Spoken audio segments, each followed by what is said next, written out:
nazolinga na tanga polamu na yo epananga nazokoka te yaya komotuya nango eleki omemelanga ya pete ezala chipasi oyaya yelanga kimia epaye ya kilongo na makambo makasi atalenga la boko bozane ibongana malasi na moi okomisanga elenga kutala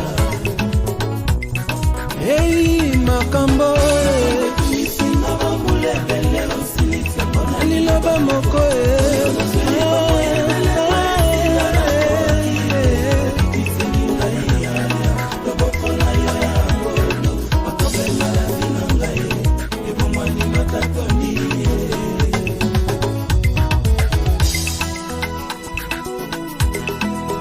osana maîtrise ya makambo etungisinga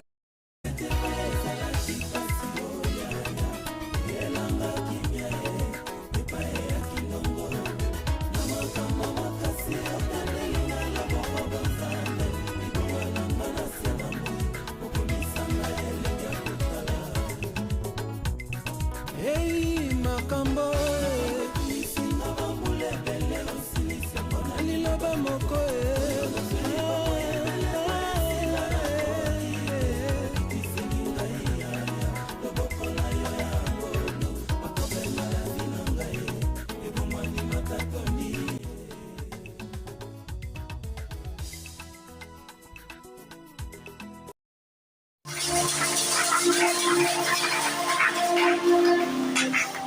Alléluia.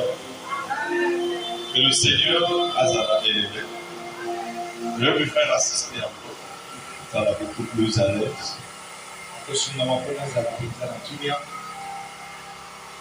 Luc chapitre 1, verset 6 à 19.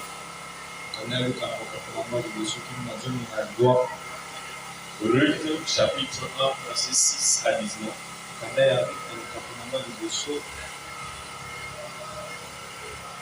Chacun peut avoir sa Bible, s'il vous plaît. On va lire ensemble. C'est un long texte.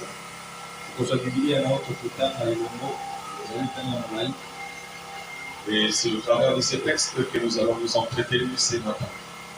On peut lire au nom de Jésus. Alors, elle revint du pays de Moab avec ses belles filles. Wana autaki na mboka ya Moab na abokilo na ye libale. En effet, elle avait appris au pays de Moab. Zokande ya yokaki wana zalaki na mboka ya Moab. Que le Seigneur était intervenu en faveur de son peuple et en lui donnant du pain. Zambe ayaki kokote na libota na ye pe apesaki yango lipa. Elle quitta le lieu où elle était et où elle vivait. Alongwe na esika ko ya zalaki abandaki kobika Ses deux belles filles avec elle. okilo na ye mibale. Elles s'est mises en route pour Kotaki na nzela pe babandaki kotambola mpona kozonga na Yudasi. Naomi dit alors à ses deux belles filles, Naomi akoloba na okilo na ye mibale. allez, chacun de vous retourne chez sa mère. Bokende moko na kati na bino azonga epai ya mama na bango. Que le Seigneur agisse avec fidélité envers vous. Yahweh asala na bino na bosembo pai na bino. Comme vous avez agi envers ceux qui sont morts et envers moi. Lolenge bozalaki na bakoyo bakufi pe bozalaki na ngai. Que le Seigneur vous donne à chacune de trouver un lieu de repos chez Naman. Zambe apesa na bino moto moko na kati na bino esika ya kimia epai ya mobali. Puis elle les embrassa. Pe ayambaki bango. Elle s'est mise alors à sangloter. Babandaki penza kolela. Elle lui dit, azongiseli ye, non, nous ne retournerons qu'avec toi vers ton peuple. azongiseli ye te biso tokozonga te tokokende na yo na libota na yo. Naomi dit, avec moi, mpona nini bokoya na ngai? ai-je encore dans mon ventre de fils qui puissent devenir vos mâles? Ngai na kati ya libumu na ngai naza na bana mibali oyo retournez me marier. Et même si je disais, il y a de l'espoir pour moi, si ce soir même j'étais remarié et que je mette des fils au monde, que cela grandisse, diffuserez-vous pour cela de vous remarier?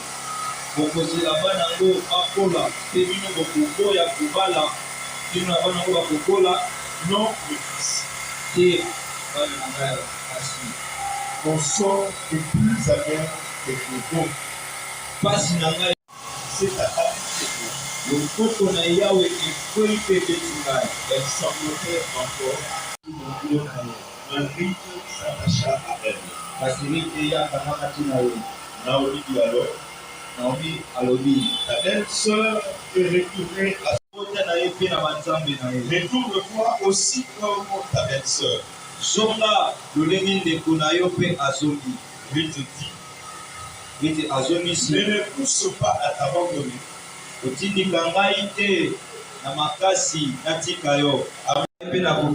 Là où tu passeras la nuit, je passerai la nuit. Ton peuple sera mon peuple. Dans le Seigneur. Dieu de grâce, que ce matin soit pour nous un moment où nos cœurs seront une fois de plus servis par toi. Que nos vies bénéficient de la richesse du service divin. Tu nous as disposé être au rendez-vous, Seigneur, non pas seulement pour toi, mais aussi pour nous. Car à chaque fois que nous sommes ensemble devant ta présence, là, tu envoies la bénédiction et la vie. Alors, s'il te plaît, pour le bien de ceux qui espèrent en toi, nourris nos cœurs par ta parole. Aide-nous, Seigneur Dieu, à aller de l'avant en début des temps, des circonstances que nous sommes en train de traverser. Tu es le meilleur ami, le meilleur papa, le meilleur bouclier. Alors, s'il te plaît, Seigneur, manifeste en nous ta faveur. Au nom puissant de ton Fils Jésus, nous avons ainsi prié, nous disons Amen. Amen. Et de vous bénir, on peut s'asseoir. L'absence. Naturellement, je devais faire 7 jours et 8e jour revenir.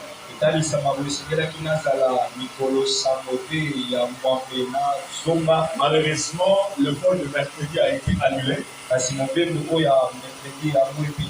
Et la formation qu'on devait aller faire a été prolongée aussi. À cause du férié du 17 mai. Et c'est là après 20 heures.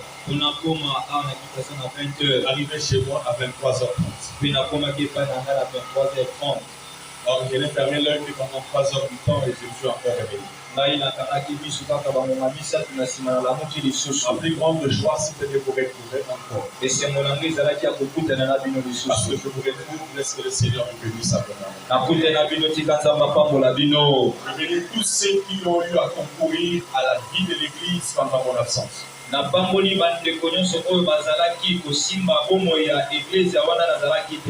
J'ai recevé régulièrement les rapports d'écoute. Et je l'ai dit dans l'un de mes messages à l'ancien de ligne, l'un des éléments qui évalue la maturité d'une église, c'est sa capacité de pouvoir fonctionner comme le leader principal de Bala. Et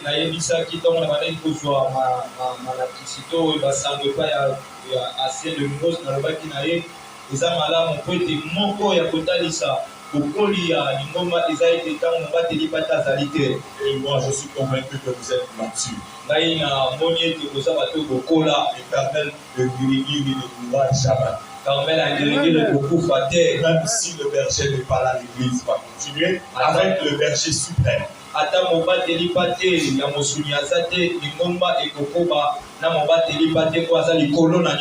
Alléluia. Amen. Que Dieu vous bénisse. Nzambe apambola bino. Je vais saluer ton frère, ta soeur. Okopesa ndeko oyo azali soki oyebi kombo na ye te profite otuni mpe kombo na Si ye. tu le connais, bénis-le. Soki oyebi deja opamboli ye otuni ndenge nini Tu n'as pas alekaki besoin sepa d'avancer.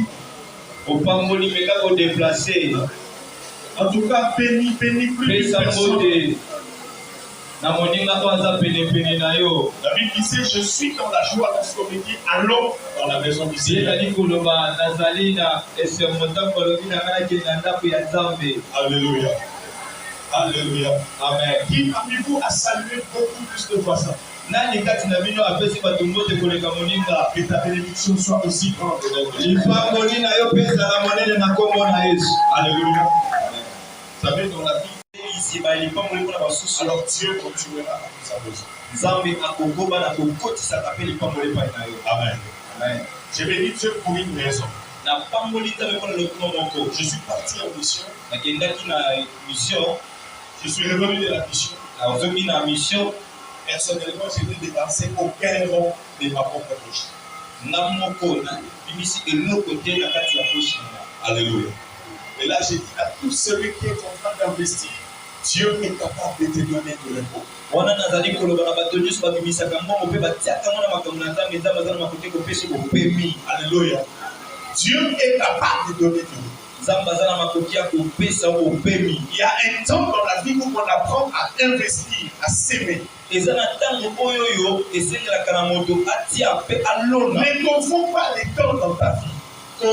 kobebisa to kokonfondre te batango na kati ya bomoi na yo. L'erreur que beaucoup de gens commettent, bambepe ebele bato ebele basalaka c'est de confondre les temps où il faut investir, où il faut s'aimer, avec les temps où il faut récolter. azali na kokoso ya koyeba ntango nini nini oyo akolona mpe ntango nini esengeli abuka. Tout celui qui s'efforce de pouvoir consommer comme il faut s'aimer demeure dans la pauvreté. oyo nyonso azali na kokoso na ntango oyo esengeli ye alona abandi koluka kobuka akokota pene na kati ya bulu yeke. J'aime la Bible. sepelaka na bibilia Il dit dans les Écritures ceci, elobi na kati ya que les makomi oyo enfants d'Isaac avaient l'intelligence pour discerner le temps. bana izaka bazalaki na mayele mpo bamaniola ntango. Et c'était un élément très important pour un être humain. ezalaki eloko moko ya motuya mpenza mpo na moto. Savoir discerner le temps. ezali Alléluia. amen. Parce que ça te permettra de poser des actes appropriés à l'époque où tu es en train de vivre. ekopesa yo makoki ya kosala makambo na ntango oyo ozali kobika. Et tu ne regretteras jamais tout ce qui peut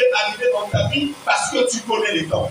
mpe ekopesa yo pasi te na kati ya bomoi mpo te yo oyebi ntango. Celui qui commet l'erreur de manger la sémence pendant la période de la semaille n'aura jamais de récolte. moto oyo azali kolia kona na ntango oyo esengeli alona akokutana na pasi. Et c'est ça la caractéristique de beaucoup de gens qui passent leur temps à manger la sémence pendant la période de la semaille. mpe ezali kokoso mpona bato ebele po ete bazali kolia kona na eleko oyo ya kolona. Parce qu'ils ne savent pas que c'est le temps où il faut s'aimer. po ete bayebi te ezali ntango oyo esengeli balona. Quand on s'aime, ntango ozali kolona on investit.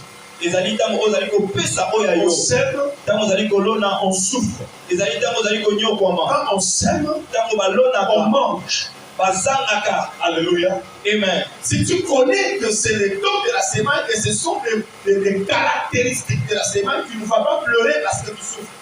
soki oyebi ezali ntango ya kolona mpe ekeke wana esengeli olona yo okonyokwama te. Mais lorsque tu ne sais pas que c'est le temps où je dois s'aimer, je dois transpirer, je dois endurer, tu commenceras à te plaindre. soki sikoyo kolona esengeli namona mpasi esengeli motoki ebima yo okozala na kokoso. L'avantage que tu as, likambo oyo moto oza nango tu es épargné à commettre les erreurs de ceux qui sont passés devant toi. esengeli olongwa na bambeba oyo eleki liboso na yo. Donc, les erreurs de ceux qui sont passés devant toi. bambeba oyo eleka liboso na yo. Parce que celui qui est passé devant toi, oyo eleki liboso na yo, qui a enduré, bato baleki liboso na yo oyo bawumeli il a la possibilité de te donner conseil. baza na makoki ya kopesa otoli. Et lorsqu'il te donne conseil, ntango bakopesa otoli ne commets pas l'erreur de fermer les oreilles. kosala mbeba te ya kokanga matoi na yo. Parce que po ete si celui qui a fabriqué une voiture, soki oyo asala motuka il a eu plusieurs années de sa vie pour rechercher des formules. Celui qui va acheter la voiture ne passera pas le même nombre d'années. Amen. Parce qu'il va bénéficier du travail de celui qui a enduré. Il y a des choses dans ta vie que toi tu ne peux plus s'aimer parce que d'autres ont s'aimé avant toi. Et il y en a d'autres dont toi tu dois s'aimer parce que personne n'a s'aimé avant toi. Et lorsque bien aimé dans le Seigneur, quelqu'un qui est passé devant, il te donne les conseils par rapport à ce qu'il a vécu. Il faut écouter. C'est ça l'avantage des chrétiens. La Bible est le livre des livres. Elle nous partage les expériences de ceux qui ont vécu avant nous. Leurs erreurs nous permettent de ne pas commettre les mêmes erreurs. Afin que nous puissions capitaliser ce qu'ils ont fait pour améliorer notre existence. Et à chaque fois que nous lisons les Écritures, Dieu nous épargne de commettre des erreurs. Voilà pourquoi j'ai dit avant de partir, ne commets pas d'erreur. Tu n'as pas droit à l'erreur. Parce que tu as devant toi toute l'histoire de ceux qui ont commis des erreurs et l'aboutissement de leurs erreurs nous donne des instructions.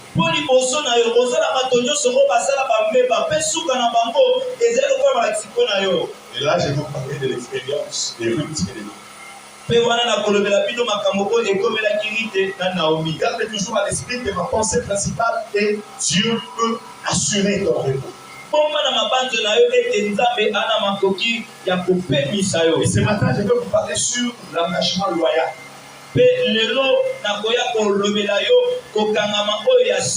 L'engagement loyal. Les 2 semaines passées, on vous a parlé sur les attachements. Et je bénis Dieu pour ça. Moi, je ne parle pas de l'attachement, je parle de l'engagement. Parce que je peux m'attacher, mais sans m'engager. Je peux m'engager, mais avec de mauvais engagements. Et j'appelle l'engagement loyal tout engagement qui respecte les clauses de l'attachement.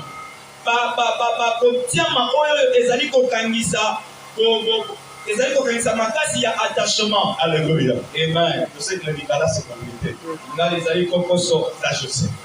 Amen. Que Dieu te bénisse. Amen. Amen. Dans l'histoire que nous avons lue, il y a une femme qui s'est attachée à son mari. Mais cet attachement leur a amené à la ruine. C'était un mauvais attachement. C'était, je pense, mon message. Amen. Après avoir vécu les conséquences d'un mauvais attachement, elle m'a dit la main du Seigneur a été dure envers moi. Je ne veux pas que vous commettez les mêmes erreurs. Bien aimé dans le Seigneur, dans la vie, si toi tu es passé par un moment difficile, aide les autres qui viennent derrière toi de ne pas emboîter le même pas. Parce qu'il y a des gens, parce qu'ils ont souffert, ils veulent que tous ceux qui viennent après ce n'est pas parce que ceux qui sont passés devant ton souffert que toi aussi tu dois souffrir. J'ai entendu un père qui un jour à ses enfants. Vous savez comment moi j'endurais pour partir à l'école? Les pieds que moi je faisais pour aller à l'école. Vous aussi vous devez passer par là. Il dit à ses parents, ebisaki papa Si wana tes enfants doivent passer par où tu dois passer, cela veut dire que toi tu n'as rien fait. soki bana na yo esengeli baleka na nzela oyo yo olekaki elingi koloba yo osala eloko te. Alléluia. Alléluia. Si tes enfants passent par les chemins par lesquels toi tu es passé, cela veut dire que tu n'as rien fait. Soki bana na yo baleki na nzela oyo yo olekaka elingi koloba osala eloko te. Tu es passé par là pour devenir un pont pour eux. Oleka na nzela wana po yo okoma pont mpona bango. Et Ruth et Naomi avaient ces réflexes.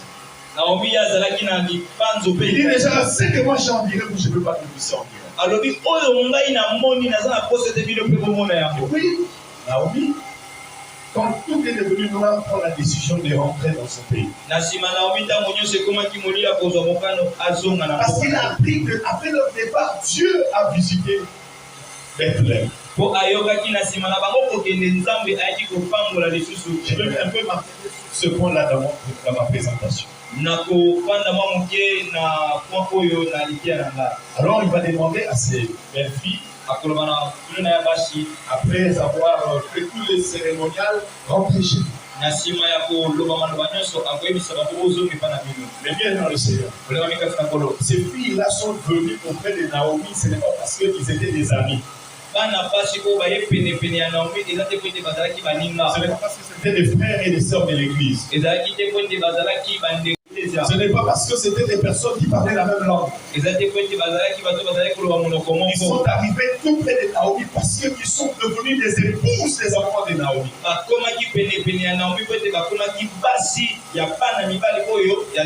Il y avait un engagement avec eux. Alléluia. Amen. Il y avait un engagement. Il y a des principes pour pouvoir rompre un engagement. ezali na makambo oyo etiamaka mpona kokata kotiama to boyokani. Et pour les cas d'espèce, la mort était une cause valable pour rompre cet engagement. liwa ezalaki eloko oyo ekokisami mpona koya kokata boyokani. Naturellement, ces deux jeunes filles avaient le droit de continuer leur vie en dehors de l'existence de Naomi. Bana basi oyo bakoba kozala na bomoi bakontinue bomoi na bango ibanda ya Naomi. Et voilà, Naomi était libre de les libérer. Tala ezalaki pena Naomi azalaki na bosomi ya kotika bango. Au premier degré, na ikama liboso les deux se sont souvenus de leur engagement. Bango mibale bayaki kobanza na lolenge nini bakotaki na kati ya engagement. Cette maman ici n'a plus des enfants. Mama oyo aza lisusu na bana te. Il n'a même plus de mari. Pe mobali kutu azate. Maintenant, il va rentrer chez eux pendant la laisser seul. Ils ont dit non, on va rester. La dame pousse plus loin la réflexion. Il dit c'est bien quand vous voulez rester. À cause de l'engagement que vous avez eu avec les enfants. Mais qu'est-ce que je ferai de vous? Même si je me remarie, est-ce que vous allez attendre à ce que les enfants deviennent des grandes personnes pour se remarier encore? Donc vous avez besoin de vous reposer. Donc entre les mains des maris, vous reposez contre les mains des maris des époux. Alors partez. Quand elle dit à ce deuxième degré, on part regarder. Il a raison. Je vais continuer à suivre jusqu'au. On va décider d'avancer la belle-mère de partir.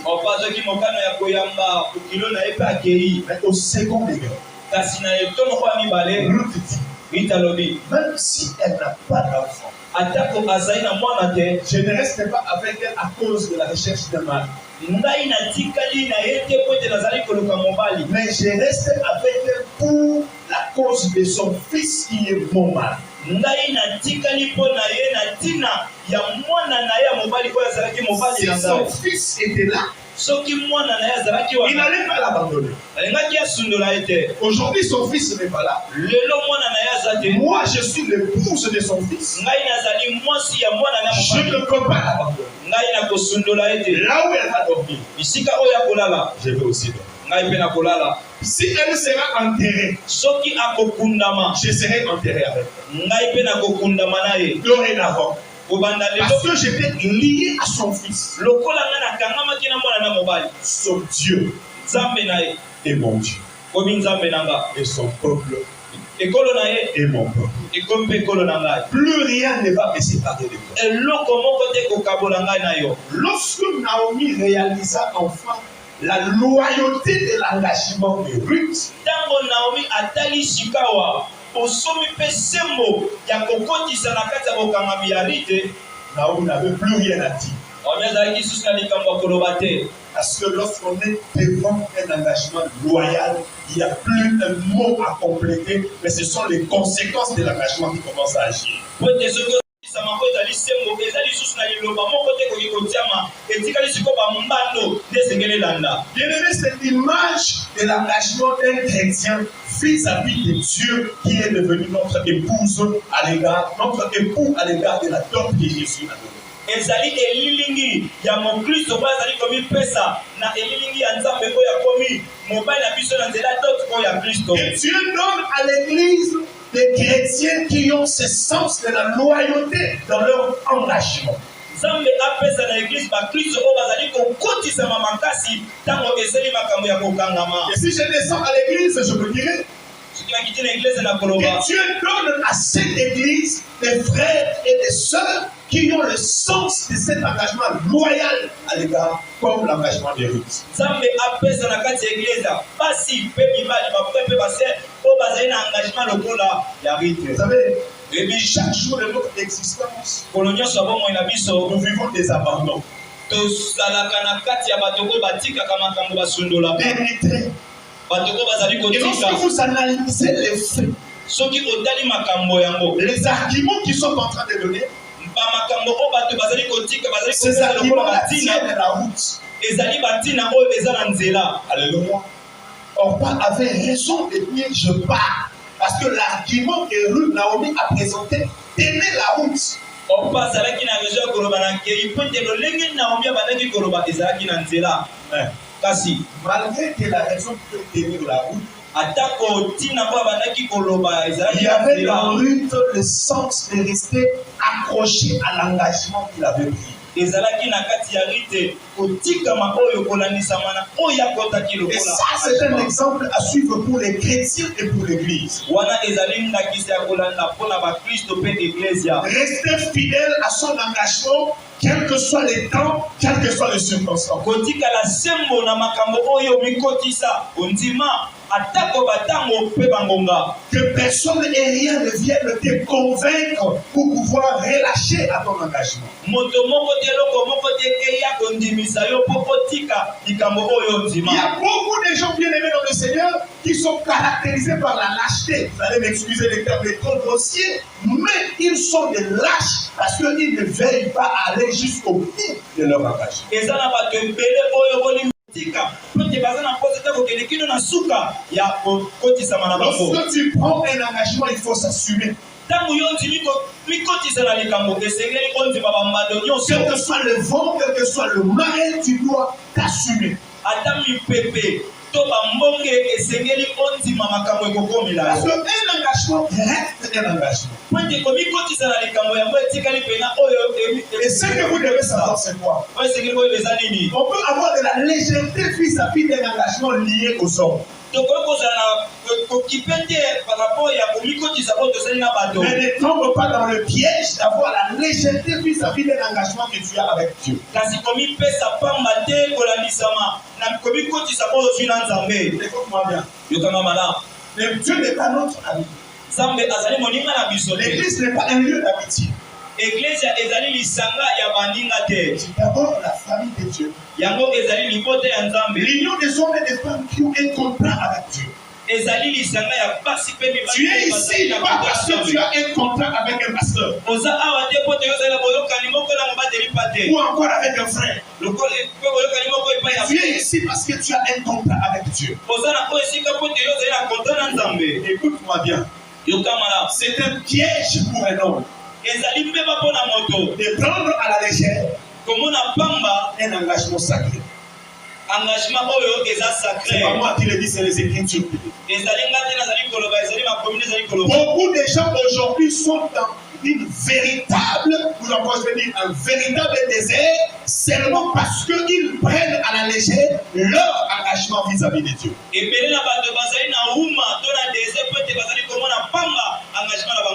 Les gens sont en train de confondre leur engagement avec les hommes, avec l'engagement vis-à-vis de Dieu.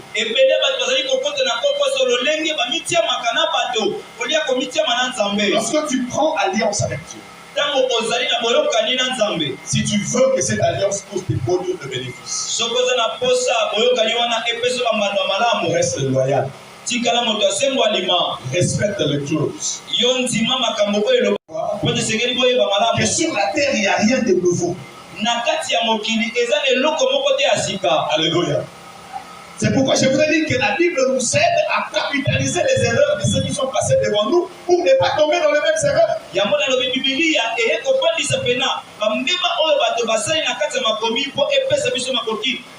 Le seul challenge de la vie sur terre, c'est de respecter l'engagement avec Dieu. C'est la seule bataille que tu livres dans ta vie.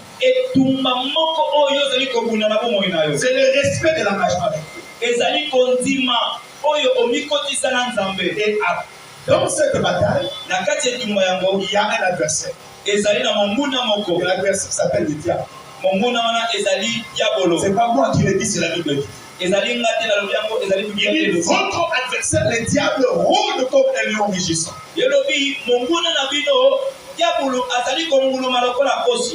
Cherchant qui va dévorer. Dévorer, c'est pas seulement la maladie.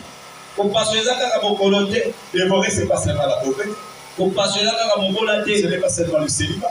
Ça, ce sont les outils que le diable utilise pour pouvoir chercher à dévorer. Mais au sens profond, dévorer veut dire t'amener à te désengager vis-à-vis de ta loyauté au Seigneur.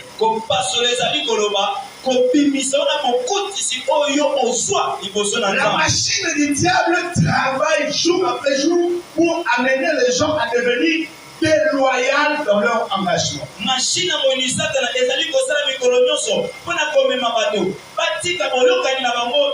Et il peut utiliser tout. Alléluia. Alléluia. Amen. Il n'est pas vraiment malade.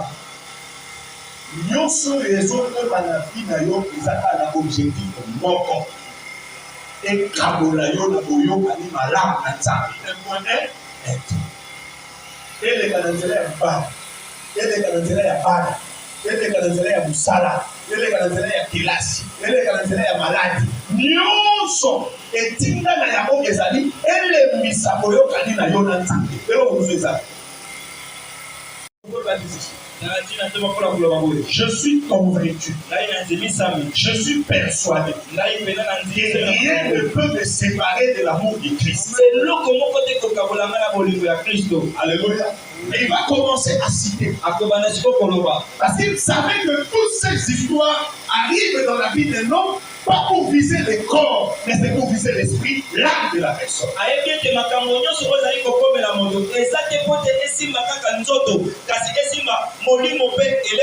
Alors Ruth a dit à Naomi, moi personnellement, je ne reste pas attaché avec toi pour des choses liées au corps. Mais je reste attaché avec toi. Parce que je me souviens de l'engagement que je prends. Est-ce que quelqu'un peut se souvenir de son engagement qu'il a eu avec le Seigneur? C'est là où bien aimé dans le Seigneur.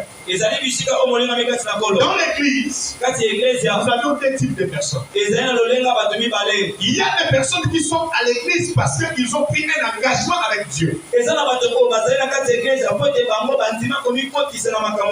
Mais il y a aussi de ceux qui se retrouvent à l'église sans avoir un engagement avec Dieu. Très souvent bien aimé dans le Seigneur. Si vous retrouvez une personne qui se désengage de Dieu ou de l'église, comprenez ipso facto que cette personne n'a rien à voir avec Dieu dans cette église.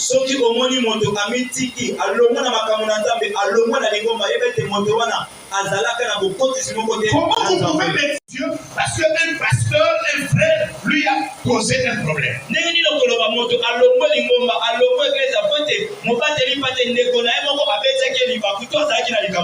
Alléluia. Donc toi tu viens ici parce que tu as un engagement avec un homme.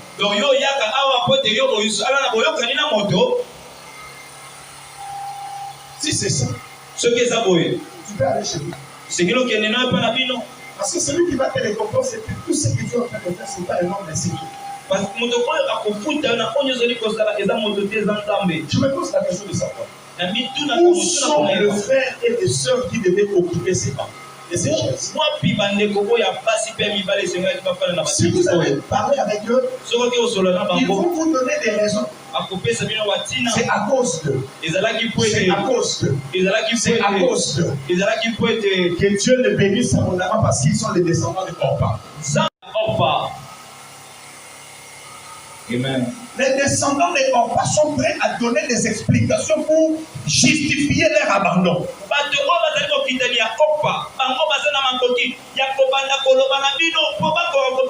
Quand vous regardez quelque part, ils se disent qu'ils ont raison.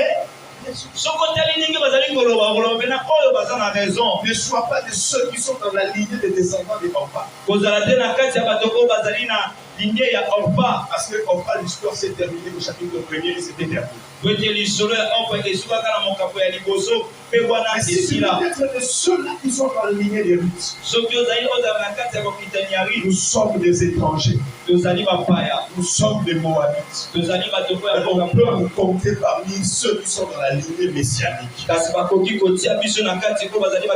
Les gens qui ont un engagement avec Dieu et à cause de cet engagement, Dieu va les prendre pour les amener au ciel. Si tu es ici pour plaire à une personne, je te souhaite de partir. Mais la véritable raison de ta présence à l'église, c'est chercher à plaire d'abord à Dieu. Tu ne peux plaire à Dieu que si tu as eu un engagement personnel avec le Seigneur.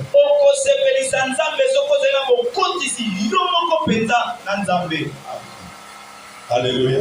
Amen. Alors bien dans le Seigneur, la première des choses que je vais vous dire dans cette histoire. J'ai trois choses à vous dire pour terminer. La première des choses, ne sois pas de ceux qui suivent les courants. Non, les courants. La tendance.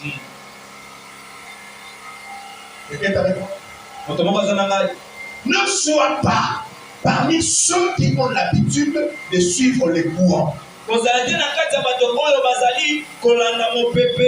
suivre les vagues. Tu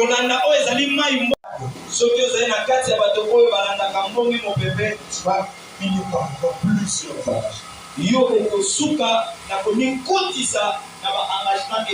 Souvenez-vous que dans l'histoire de ces couples, ils sont arrivés là où ils sont parce qu'ils ont suivi les courants.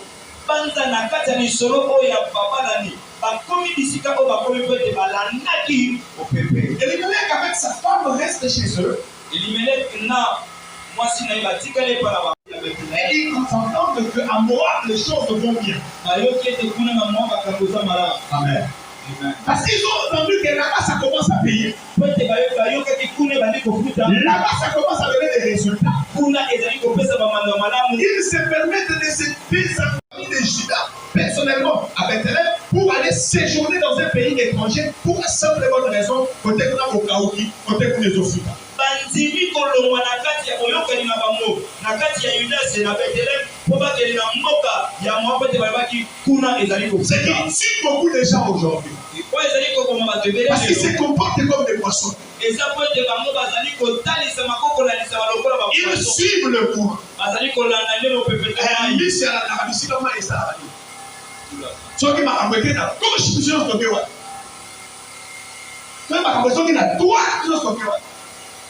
Si c'est ça ta vie, tous ceux qui suivent le courant sont apportés par le courant.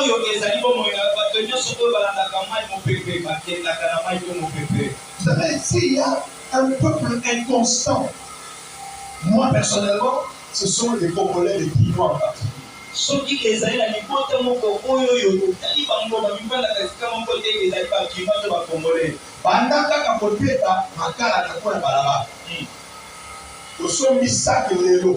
Après 2 jours, ça va ici.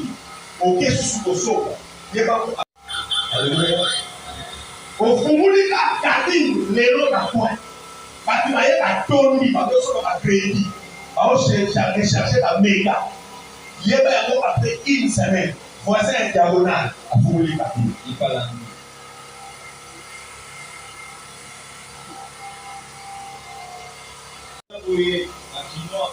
Et les gens vont t'amener ça même dans la foi. Il suffit seulement qu'il a s'entendre que là-bas ça commence à pleuvoir. Il est là-bas.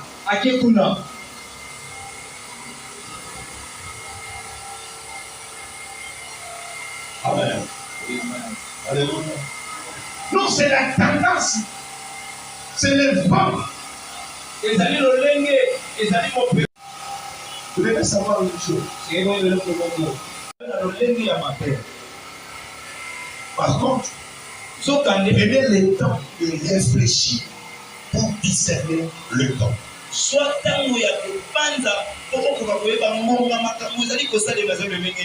Dieu est le même hier, aujourd'hui et éternellement.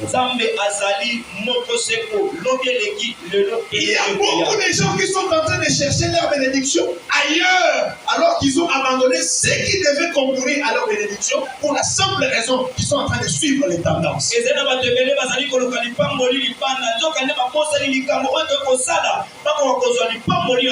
Reste toi. Reste stable. Moi, je ne suis pas dans les temps des opportunistes. Je ne peux mieux parler que de moi-même. Ne sois pas un opportuniste dans la vie. J'ai aimé Renard beaucoup. Dans son bouquin, l'évangélisation par le feu. Il dit, moi je suis contre ce principe satanique qui dit qu'on doit battre les fers quand c'est encore chaud. Alléluia. Ça, c'est le principe des opportunistes. Il profite de la chaleur pour balayer le fer. Il profite du vent pour chercher à s'agripper. Le seul soutien de ta vie, c'est Dieu. Et si Dieu décide de te bénir, même dans un désert, il va te bénir. Alléluia. Moi, j'ai toujours dit aux frères et aux sœurs de l'église, si c'était dépendait que de moi de vous bénir là, mais tout le monde ici sera béni. Parce que je peux distribuer à chacun des tonnes et des tonnes de bénédictions. Mais parce que ça ne dépend pas de moi. La bénédiction dans l'église dépend de toi. Alléluia. Ça ne dépend pas de moi, ça dépend de toi. Pour preuve, excusez-moi. Tous ceux-là qui font suivre le vent, je suis dans le vent spirituel. Vous allez voir que quand il arrive dans cet endroit-là où la pluie tombe, il va commencer à faire des choses qu'il ne faisait pas là où il était. Amen. Alléluia. Et il va dire, là-bas, j'ai vu la main de Dieu. Tu n'as pas vu la main de Dieu parce que le pasteur a l'onction. Si tu as fait les choses qui concourent à ce que tu vois la main de Dieu. Ce qui veut dire, même si tu le faisais là où tu étais, Dieu allait te bénir. Quelqu'un t'avait dit. Je parle avec un ami au travail. Sa consoeur est licenciée en droit. Son mari est un diplomate, ils sont en Angleterre. On les a envoyés au consulat d'Angleterre. Ils arrivent là-bas. Licencié en droit. Ça veut dire qu'il est en train de faire. Il change il balaye le bureau, il change les nappes, les tables de bureau. Lui-même, il est en train de faire ce travail. Mais il se permet d'appeler son frère. Il dit à son frère, vous savez, ce que je fais ici en Europe, chez moi, je ne pourrais jamais le faire. Amen. Et parce que c'est le moi. Parce que c'est là-bas. Je dois partir. 4 saisons. C'est là-bas que le pain tombe.